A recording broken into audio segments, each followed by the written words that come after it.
the reaction, the impact that lived in my head with Knights of Cabiria just completely did like this 180 when he dove into color, discovered color, and made films like Juliet of the Spirits, Satyricon, some of his more famous color films.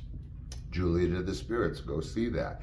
But interesting, see, Fellini, I learned that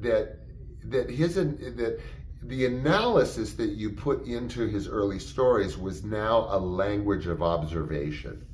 So it dissolved, his storytelling, his language of film dissolved from, like I said, literal into visual. Meaning production design and everything that fell under that, cinematography, oh, whoa, costumes, everything, whoa. Again, see Juliet of the Spirits. So then I feel his production design and his stories, or the production design became his storytelling. His visuals were so overwhelming, but it wasn't just broad stroking.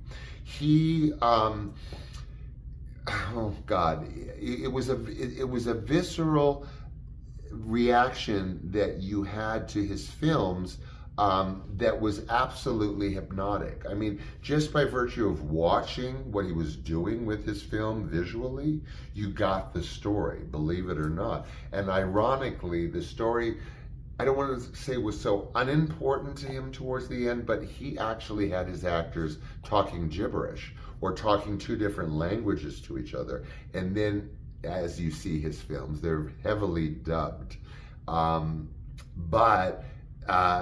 It's almost like the story is the language of the story is an afterthought, because he's already told the story with his visuals. And he was notorious for shooting a film like that, being like, with the story, and then going back and dubbing over the story with the story, having told the story visually.